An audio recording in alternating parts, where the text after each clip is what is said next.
Welcome back, folks, to another devlog update. This is devlog update number 2. Let's go ahead and check out what I've implemented into the game. Let's go ahead and try and fire up the game. So I've implemented enemies which will roam randomly. This is a placeholder basically.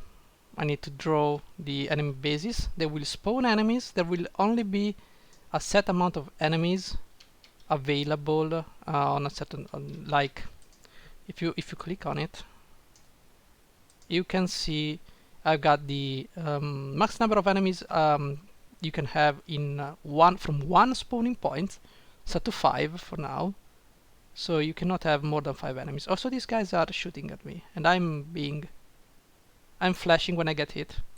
Also, I've implemented explosions for shooting, and enemies will I'm kind of stuck here, guys. Okay, I unstuck myself. I've implemented credits.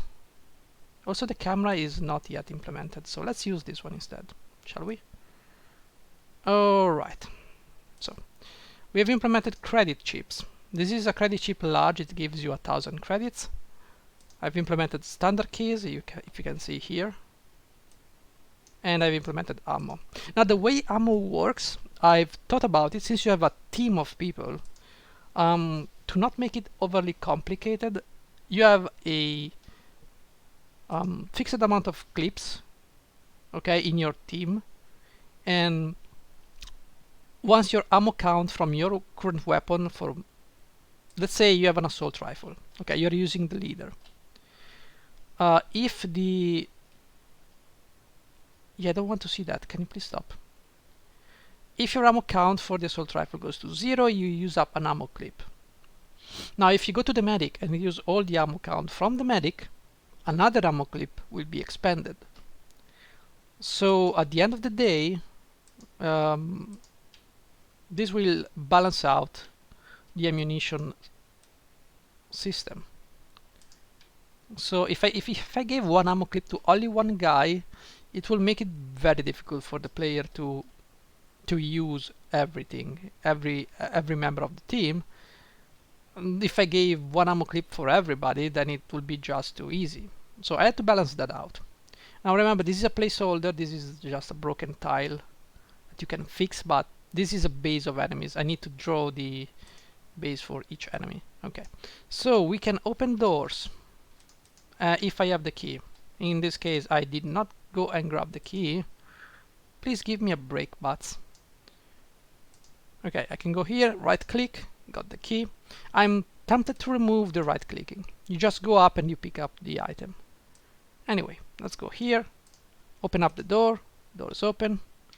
Now, if you have, this is a broken tile, you can repair this broken tile. So I've implemented the animation for that. You can as you can see, you have now the engineer. I've implemented the engineer. If you right click, it's gonna do stuff, and there you can go through. Obviously I need to put a key on there, and that's it. Also, there are tracer rounds now. As you can see, there's a chance of tracer rounds spawning when you shoot, as long with explosions. I can configure the tracer chance for each type of bullet. So in case of an assault rifle, it has 33% chance of being enabled to leave a trail of things. For laser weapon will be 100%. Okay, so that's that. And yeah, also we've implemented an object pooler. Basically, I don't want to instantiate new items every time. So what I did was create a container that would recycle all the objects. So when an object has completed its life cycle, it gets deactivated, and it gets what is that? Game manager. Okay, you have an explosion list. It's a list of explosions. So every time you see the explosions, or the explosion between the bot and me, that's an explosion. But I do not need to instantiate an explosion, so I created this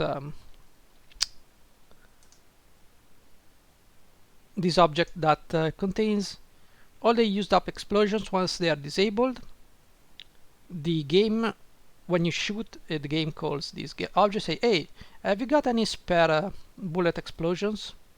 Oh yes, here's a bullet explosion, nobody uses it. So the game goes and reinitializes the bullet, and you can reuse it. So you do not call the garbage collector and there is no stuttering in the game, which is, I'm sure most developers do not take into account the garbage collector. And then I've got the bullet list. I have 20. And by the way, these lists are dynamic. So I made it so that it's not a fixed number of objects that you can recycle. If you need to instantiate a new object because nobody is available, the new object gets added to the list. And that only happens if you do not find a free object. If you do not find a free object, it means that there is a request for more objects. So yeah, and that goes for the enemies as well eventually. And yeah, so now I'm basically drawing the level, trying to come up. This is a storage area. You get dropped off in the storage area. Storage number 1, storage number 2, which is that. And yeah, that's about it. That's what I've done so far. Also, stop please. Also, I've implemented some things like skills. Now I've implemented basic skills: repair, hacking, demolition, leadership, medical, and weapons. So this is going to be a roleplay game, kinda-ish. Basically, the thing is, if you lose your medic, who's gonna heal your team? Okay? So you can give points to other people to do what the medic does. Or say if you lose someone like the engineer, you have no more repairing. So you cannot fix these broken things and other stuff in the game, so you're kinda locked out of secrets. Now the engineer starts with a fair amount of skill, so it's easier for him to do this job. But you can give skill points to other team members, so you can try to clear up the debris or repair stuff. And the same goes with anything else. Weapons, obviously, for the heavy weapons. Leadership is for the leaders, and will give a boost to stats to all the other team members. And yeah, there's hacking and various things. Maybe I will amplify the list, but for now this is what I've devised. And I must say that for me it's since I work alone and I don't kinda know which direction to go with the game, because I have yet to see what works in the market, and so I try to play the game, build the game. If it's fun, I will implement that feature. If the game is not fun, I try to find out what's not fun and change it. So it's a work in progress. I do not have a set checkboard of things to do like you should have, but that's for people with good marketing sense. They know what they need to go for, they have experience for people playing the game, and they have a lot of feedback.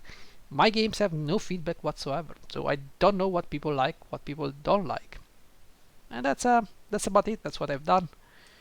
Need to get going for the level design, make it very complicated, convoluted, so the players, if it's too easy, it's too easy. If it's too complicated, they need to find a way, an in between. I also need to implement the computer, which is somewhere around this, somewhere here. Yeah, this one is the terminal. You can buy stuff here, upgrades. It basically teleports items here or makes them, whatever. I need to implement that with the credits. You can buy stuff, and yeah, I don't know if I will implement boss fights. I don't think this game needs boss fights, but they could be a decent addition. We'll see about that. So that's all. Thank you for watching, guys. Bye bye.